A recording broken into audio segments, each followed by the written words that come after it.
Sa isang vlog ng isang Kalingap reactor, ipinaabot niya ang pagbati sa lahat ng mga manonood, lalo na sa mga OFW, at hinimok ang mga bago na mag-subscribe, mag-like at mag-share. Binanggit din niya ang kahalagahan ng pagsuporta kay Kuya Val Santos, Matubang at sa Kalingap Rob sa pamamagitan ng panood ng buong video at no skip ads, para mas marami pang matulungang nangangailangan. Kasama sa kanilang talakayan ang tungkol sa matagal ng inaabangang family feud ng Kalingap team na ngayon matutuloy na. Ayon sa ulat, wala ang mga Kalingap Angels dahil abala sila sa kanilang pag-aaral. Binanggit din ng ilang personalidad gaya nina Ate Jack, Tita Edna, Kalingap Rob, Kalingap Dan at Pau Pau na posibleng maging bahagi ng laban. Ngunit sa gitna ng kasayahan, isang insidente ang naganap. Nabangga ni Dr. Love ang sasakyan ni Kalingap Rob.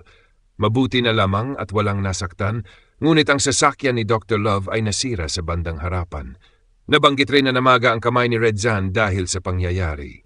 Binigyang din ng vlogger ang kahalagahan ng pag-iingat sa kalsada at ang pananalangin bago bumiyahe.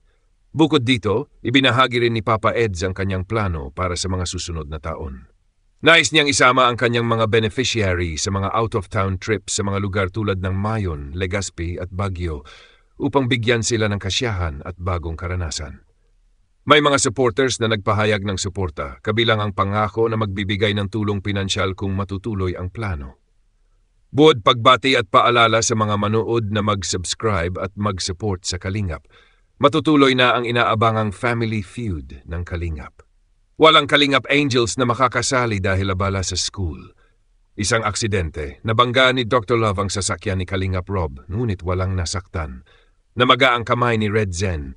Plano ni Papa Eds isama ang mga beneficiary sa out-of-town trip, Mayon, Legazpi, Baguio upang mapasaya sila. Kapin ng EDC, binigyang diin ng tagapagsalita na ang kakaiba sa kanila ay ang tunay na pagpaparamdam ng pagmamahal ng bawat isa sa kanilang partner. Ibinahagi niya ang halimbawa ni Kalingapido na hindi lamang nagsasabi ng I love you, kundi ipinapakita ito sa pamamagitan ng effort at oras na ibinibigay kay Beyonce. Sa kabila ng mga lakad papuntang Maynila kasama sina Kalingap Rob at iba pang kaibigan, siniguro muna ni Pido makapaglaan ng quality time kay Beyonce bago siya umalis. Isa sa mga simpleng bagay na ikinakilig ng mga taga-suporta ay ang paghahatid ni Pido ng ulam sa apartment, isang senyales ng malasakit at dedikasyon. Bagamat hindi nakasama si Beyonce dahil sa kanyang trabaho, ramdam pa rin ang kanyang presensya sa mga kilos at pag-aalala ni Pido. Binanggit din ng tagapagsalita na kahit ilang araw na mawawala sina Pido at Prab, tiyak na may komunikasyon at update pa rin sa pagitan nila. Para sa mga tagahanga, ang ganitong simpleng effort ay sapat upang makita na seryoso at tapat ang pagmamahal ni Pido. Dagdag pa rito, napansin ng mga supporters na mas nagiging vocal at consistent na si Pido sa pagpapakita ng pagmamahal niya kay Beyonce. Hindi ito OA o sobrang showy, kundi natural at totoo. Kahit sa hinaharap na aaminin na nila ang kanilang relasyon, inaasahan na mananatili ang pagiging simple ngunit genuine ng kanilang sweetness. Sa kabuuan, para sa mga EDC fans, ang relasyon ni Kalingapido at Beyonce ay naging relationship goals. Hindi nila binigo ang mga sumusuporta sa kanila at patuloy na nagbibigay ng kilig sa bawat episode ng EDC. Ang sikreto, ayon sa tagapagsalita, ay ang consistency ng pagmamahal at effort na nakikita ng publiko.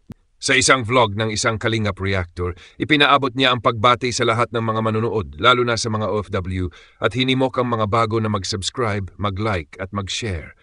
Binanggit din niya ang kahalagahan ng pagsuporta kay Kuya Val Santos, Matubang at sa Kalingap Rob sa pamamagitan ng panood ng buong video at no skip ads, para mas marami pang matulungang nangangailangan.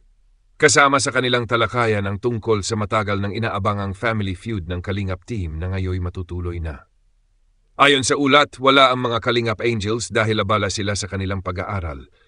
Binanggit din ng ilang personalidad gaya nina Ate Jack, Tita Edna, Kalingap Rob, Kalingap Dan at Pau Pau na posibleng maging bahagi ng laban. Ngunit sa gitna ng kasayahan, isang insidente ang naganap. Nabangga ni Dr. Love ang sasakyan ni Kalingap Rob.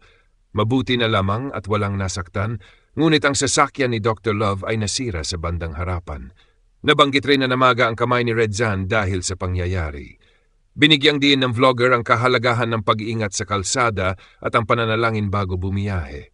Bukod dito, ibinahagi rin ni Papa Eds ang kanyang plano para sa mga susunod na taon. Nais niyang isama ang kanyang mga beneficiary sa mga out-of-town trips sa mga lugar tulad ng Mayon, Legazpi at Baguio upang bigyan sila ng kasiyahan at bagong karanasan. May mga supporters na nagpahayag ng suporta, kabilang ang pangako na magbibigay ng tulong pinansyal kung matutuloy ang plano. Buod pagbati at paalala sa mga manood na mag-subscribe at mag-support sa Kalingap, matutuloy na ang inaabangang Family Feud ng Kalingap. Walang Kalingap Angels na makakasali dahil abala sa school. Isang aksidente, nabangga ni Dr. Love ang sasakyan ni Kalingap Rob, ngunit walang nasaktan. Namaga ang kamay ni Red Zen. Plano ni Papa Eds isama ang mga beneficiary sa out-of-town trip, Mayon, Legazpi, Baguio upang mapasaya sila. Sa usapin ng EDC, binigyang diin ng tagapagsalita na ang kakaiba sa kanila ay ang tunay na pagpaparamdam ng pagmamahal ng bawat isa sa kanilang partner. Ibinahagi niya ang halimbawa ni Kalinga Pido na hindi lamang nagsasabi ng I love you, kundi ipinapakita ito sa pamamagitan ng effort at oras na ibinibigay kay Beyonce. Sa kabila ng mga lakad papuntang Maynila kasama sina Kalinga Prab at iba pang kaibigan, siniguro muna ni Pido makapaglaan ng quality time kay Beyonce bago siya umalis. Isa sa mga simpleng bagay na ikinakilig ng mga taga-suporta ay ang paghahatid ni Pido ng ulam sa apartment, isang senyales ng malasakit at dedikasyon. Bagamat hindi nakasama si Beyonce dahil sa kanyang trabaho, ramdam pa rin ang kanyang presensya sa mga kilos at pag-aalala ni Pido. Binanggit din ng tagapagsalita na kahit ilang araw na mawawala sina Pido at Prab, tiyak na may komunikasyon at update pa rin sa pagitan nila. Para sa mga tagahanga, ang ganitong simpleng effort ay sapat upang makita na seryoso at tapat ang pagmamahal ni Pido. Dagdag pa rito, napansin ng mga supporters na mas nagiging vocal at consistent na si Pido sa pagpapakita ng pagmamahal niya kay Beyonce. Hindi ito OA o sobrang showy, kundi natural at totoo. Kahit sa hinaharap na aaminin na nila ang kanilang relasyon, inaasahan na mananatili ang pagiging simple ngunit genuine ng kanilang sweetness. Sa kabuuan, para sa mga EDC fans, ang relasyon ni Kalinga Pido at Beyonce ay naging relationship goals. Hindi nila binigo ang mga sumusuporta sa kanila at patuloy na nagbibigay ng kilig sa bawat episode ng EDC. Ang sikreto, ayon sa tagapagsalita, ay ang consistency ng pagmamahal at effort na nakikita ng publiko. Sa isang vlog ng isang Kalingap reactor, ipinaabot niya ang pagbati sa lahat ng mga manunood, lalo na sa mga OFW, at hinimok ang mga bago na mag-subscribe, mag-like at mag-share. Binanggit din niya ang kahalagahan ng pagsuporta kay Kuya Val Santos, Matubang at sa Kalingap Rob sa pamamagitan ng panood ng buong video at no skip ads, para mas marami pang matulungang nangangailangan. Kasama sa kanilang talakayan ang tungkol sa matagal ng inaabangang Family Feud ng Kalingap team na ngayon matutuloy na. Ayon sa ulat, wala ang mga Kalingap Angels dahil abala sila sa kanilang pag-aaral. Binanggit din ng ilang personalidad gaya nina Ate Jack, Tita Edna, Kalingap Rob, Kalingap Dan at Pau Pau na posibleng maging bahagi ng laban. Ngunit sa gitna ng kasayahan, isang insidente ang naganap.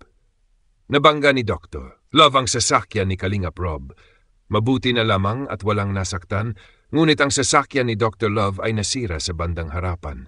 Nabanggit rin na namaga ang kamay ni Red Zan dahil sa pangyayari. Binigyang din ng vlogger ang kahalagahan ng pag-iingat sa kalsada at ang pananalangin bago bumiyahe. Bukod dito, ibinahagi rin ni Papa Eds ang kanyang plano para sa mga susunod na taon. Nais niyang isama ang kanyang mga beneficiary sa mga out-of-town trips sa mga lugar tulad ng Mayon, Legazpi at Baguio upang bigyan sila ng kasiyahan at bagong karanasan. May mga supporters na nagpahayag ng suporta, kabilang ang pangako na magbibigay ng tulong pinansyal kung matutuloy ang plano. Buod pagbati at paalala sa mga manood na mag-subscribe at mag-support sa Kalingap, matutuloy na ang inaabangang Family Feud ng Kalingap. Walang Kalingap Angels na makakasali dahil abala sa school. Isang aksidente, nabangga ni Dr. Love ang sasakyan ni Kalingap Rob, ngunit walang nasaktan. Namaga ang kamay ni Red Zen. Plano ni Papa Eds isama ang mga beneficiary sa out-of-town trip, Mayon, Legazpi, Baguio upang mapasaya